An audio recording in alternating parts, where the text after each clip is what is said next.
बहू। रंजना कभी ब्रश नहीं करती थी। उसे कितनी बार उसके माँ बाप ने डांटा, लेकिन उसका कोई असर उस पर होता ही नहीं था, जिस कारण से उसके दांत पीले पीले हो जाते हैं। शादी के बाद। अरे बहू, वैसे तो तुझ में कोई कमी नहीं है, पर तेरे दांत इतने पीले कैसे हैं बेटा? कैसे मतलब? कोई सर्जरी थोड़ी ना कराई है। वो तो क्या नाम, मैं ब्रश नहीं करती थी तो पीले हो गए। अब क्या करूं? आप कहें तो लाल करवा लूं या फिर काले? यार ये क्या है, क्यों माँ से लड़ रही हो? लड़ रही हूँ? अरे मैं लड़ रही हूँ या ये बोल रही है कि दांत पीले हैं, पीले। अरे तपस्या थोड़ी ना की है इन्हें पीले करने के लिए। बकायदा ब्रश नहीं किया है 20 साल तक, तब जाकर। छी, कैसी बात कर रही हो? ये उस वक्त तो पीले नहीं थे जब हम लोग तुम्हें देखने आए थे। अरे तब साफ करवा लिया होगा डेंटिस्ट के पास जाकर। अब देखो कैसे पीले पीले लग रहे हैं। रंजना सास की तरफ गुस्से से देखती है। फिर शुरू हो गई पीले पीले पीले। अरे पीले तो तब भी थे जब मेरे हाथ का रसगुल्ला उड़ा उड़ा कर खा रही थी और बोल रही थी, लड़की नहीं गुणों का खजाना दे रहे भाई साहब आप। खैर, अब वो लोग करते भी तो क्या करते, पीले दांत वाली बहू पल्ले पड़ी थी तो झेलना तो था ही। एक दिन कीर्तन में रंजना गाना गा रही थी। अरे कमला बहन, माँ का द्वार है, यहाँ तो सब शुद्ध होकर आते हैं, फिर अपनी बहू को ब्रश भी नहीं करवाती तुम। दूर से पीले पीले दांत भक्ति में बाधा उत्पन्न कर रहे हैं। अरे कोई 2 साल के बच्चे थोड़ी ना लेकर आई हूँ मैं बहू बनाकर। अच्छी खासी लड़की है, अरे कैसे करवाऊं ब्रश? ये तो उसे खुद करना चाहिए ना। अब माँ बाप तो इसके जैसे तैसे निपटा दिए, ये नहीं सोचा कि सास कैसे संभालेगी। सास बहू को लेकर घर आ जाती है, लेकिन सोच लेती है कि अब इसे लेकर कहीं नहीं जाएगी। अगले रोज बहू कहती है, अरे क्या हो गया, मंदिर नहीं जाना क्या? कीर्तन का वक्त हो रहा है। मेरी मधुर वाणी से कान्हा जी जागते हैं और सोते हैं। आप तो जानती है ना उनकी भक्ति में कितना मन लगता है मेरा।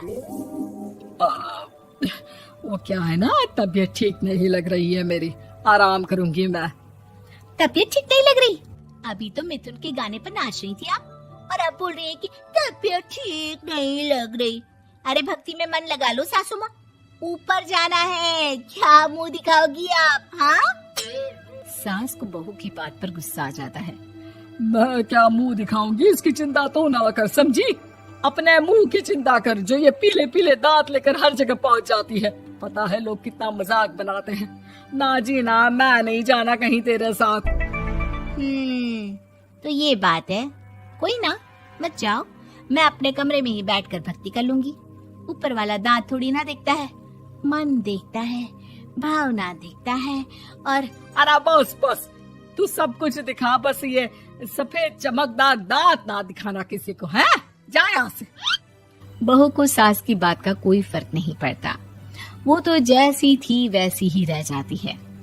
सुबह नहाकर किचन में खाना बनाना, फिर खाना खाना, कीर्तन भजन करना और सो जाना। एक दिन, माँ जी मैं सहेली के घर जा रही हूँ, शाम को लेट आऊंगी। हाँ हाँ तो जाना, मैंने कौन सा तेरी आरती करनी है घर पर बैठकर।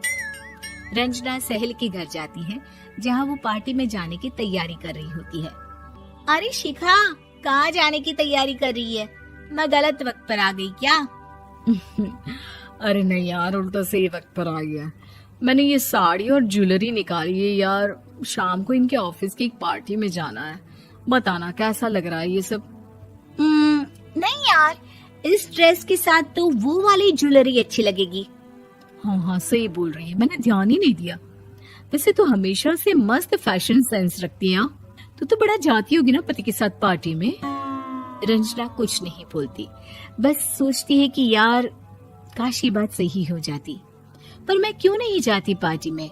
क्या इन लोगों की कोई पार्टी होती नहीं होगी?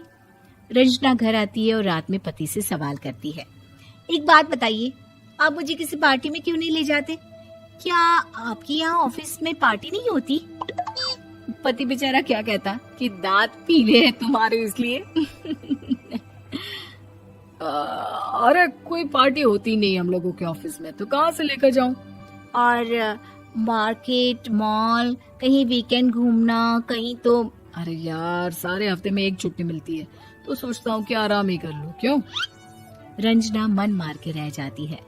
पहले कभी सास के साथ मंदिर जाया करती थी, लेकिन वो भी सास ने ले जाना बंद कर दिया। घर बैठी बैठी रंजना बोर हो जाती है। तभी उसे आइडिया आता है और वो मायके जाने का सोचती है।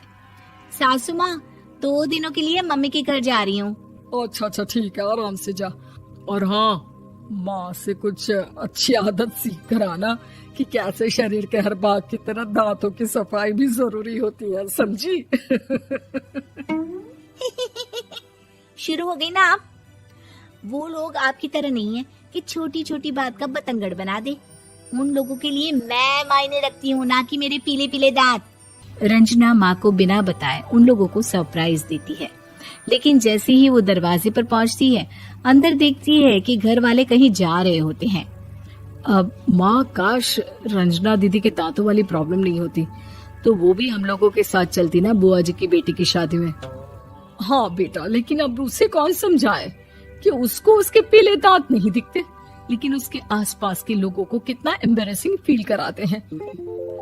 मुझे तो कितनी बार उसके स्कूल की टीचर ने शिकायत की कि उसके साथ कोई लड़की बैठना भी नहीं चाहती, और ना ही कॉलेज में कोई उससे बात करना चाहता था। लेकिन पता नहीं क्यों उसे ये बात समझ में ही नहीं आती। कोई कमी नहीं है उस लड़की में, बस यही कि दांत पीले हैं।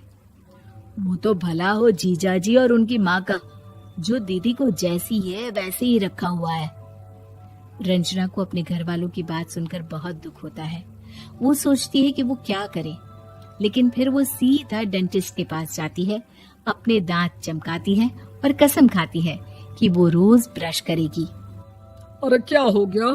तुम तो 2 दिनों के लिए गई थी ना, पर कोई ना, अच्छा है, चलो आ गई तो। रंजना सास के सामने आकर खड़ी हो जाती है और पूरी स्माइल करती है, उसके चमकदार दांतों को दिखाती हुई। हैं? चले मंदिर? माँ, मुझे माफ कर दीजिए, मैंने आप लोगों को बहुत एम्बैरेसिंग फील करवाया। मैं आज से रोज ब्रश करूंगी।